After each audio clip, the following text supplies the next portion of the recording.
Hello, lovelies. Just a quick little chat today, I suppose, because I wasted most of my morning doing my taxes. I guess technically that's not a waste of time.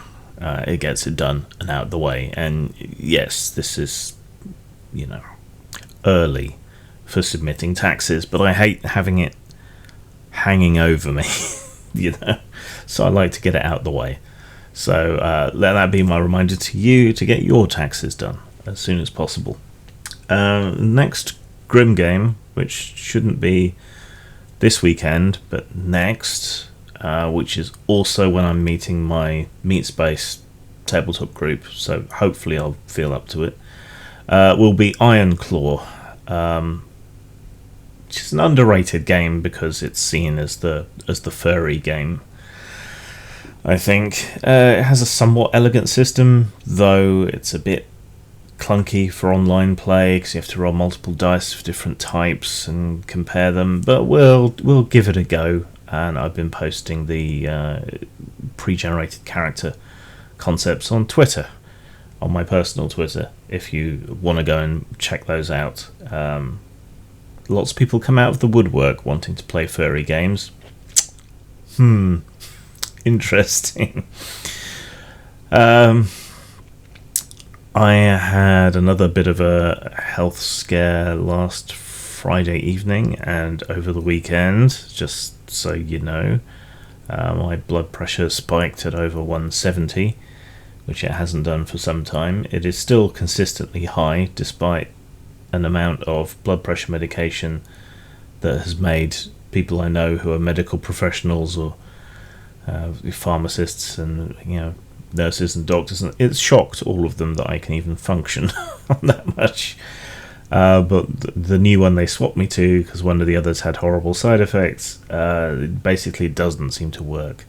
So we're changing dosages and might be shifting to another kind of medication as well. So even more pills. Great. I'm sure that won't cause any problems down the line whatsoever. This is probably what's going to do for me in the end, either through stroke or aneurysm or embolism or heart attack or something. I run hot. I'm highly strung, you might say. But hopefully we can get back on a more even keel. Needless to say, bit of a shock to the old mental health as well, which doesn't help when things compound each other. And I've also been left feeling rather struck by what happened to Ed Piscor, because that was nearly me, minus the character of the accusations that were made against him. It's staying with me. And it's also making me feel a little bit guilty, because I try to be there for other people who struggle in similar ways to the way I have, and I try to stick up for people when things aren't fair. But sometimes when you combine your own issues with trying to help with someone else's issues, it's difficult. It can be too much. There was a guy I knew who reached out to me for help after many years,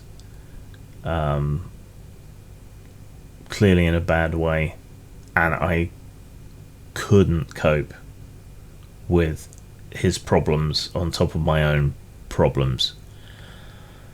And eventually he was sent down for 4.5 years for the alleged sexual assault of a minor. Right, I know, no sympathy for nonces and all that, but it's not exactly cut and dried, his case. But as a weird loner with mental health issues and an alcohol problem, things were never going to go his way. And I can't help but wonder if I'd stayed in touch, if I'd continued to be like a shoulder to cry on or whatever, whether he would have felt so isolated and have done whatever it was that happened that did lead to this. You can't help but feel bad, even if it's beyond your capacity to help someone. And Ed was left alone, I think, cut off and isolated in a similar way. So yeah, it brings up a lot of shit for me. My situations of other people who've gone off the rails because they haven't had anyone with them. It's triggers a lot of stuff. And of course, as you get older, you have more and more baggage behind you, so every little thing hits a little bit harder, however jaded, hardened and cynical you might turn out to be. Ronin continues slowly, very slowly, considering the mental and physical health issues. The game itself is done. It needs editing, it needs tweaks. I need to finish the companion book, which has all the supernatural stuff in it. The idea being that you can either play it as a straight historical game, or you can introduce the supernatural elements if you want. I've had a hell of a time getting artists for it, and the artists who went through my rigorous screening process, they haven't been producing art according to the brief exactly, but at this point I just kind of want to see the back of them.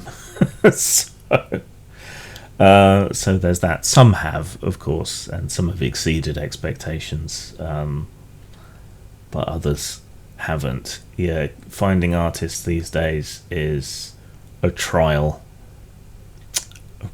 and a big one at that.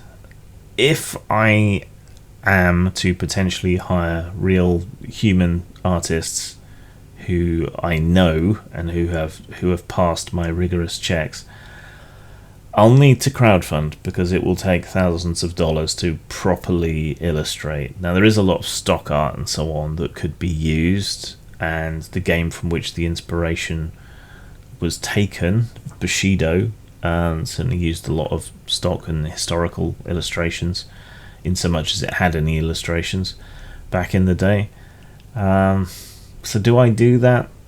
And do I dip my toe into Kickstarter for the first time? Because previously I've only ever used Indiegogo. Why? Slightly less censorship at Indiegogo than at Kickstarter, and the fact that you can complete with partial funding on Indiegogo is also a big thing, because I would rather get some money and pay for what I can than be all or nothing like you are on Kickstarter. So I don't know. Plus, running a crowdfunder is a huge amount of stress and hassle and takes a lot more time than you might think. And Postmortem Studios is just me and some freelancers. I can't afford to hire anyone. That's my tax return made quite clear. What else has gone on? I had a private chat with Daniel Fox, so away from the glare of social media, following on from my last video about him going on Nerd Cognito. It felt like a good faith attempt to apologize specifically to me for the way that he had treated me. And he's offered to make amends to a degree, so I guess we'll see how it goes. Give him a chance. I'm never going to agree with what happened to the Trove, but it's not like that was just him. I always found his marketing very aggressive and obnoxious, which is something else we probably don't particularly agree on, but I don't know, maybe he's mellowed. We'll see. I'm willing to give him a chance, put it that way. And I can back that up with science, because iterative versions of the prisoner's dilemma show that forgiveness is the optimum strategy, up to a point, and no further. that's about it. I've got a bunch of stuff to review. I thought insisting on hard copy for reviews would slow the tide, but in fact it seems to have led to more people sending me stuff, which is a lovely and nice position to be in.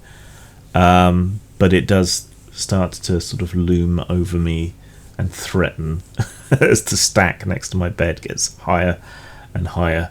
But I will get around to it. I will get it done. You might end up getting multiple videos a day for a little while I clear the backlog. We shall see. Zang.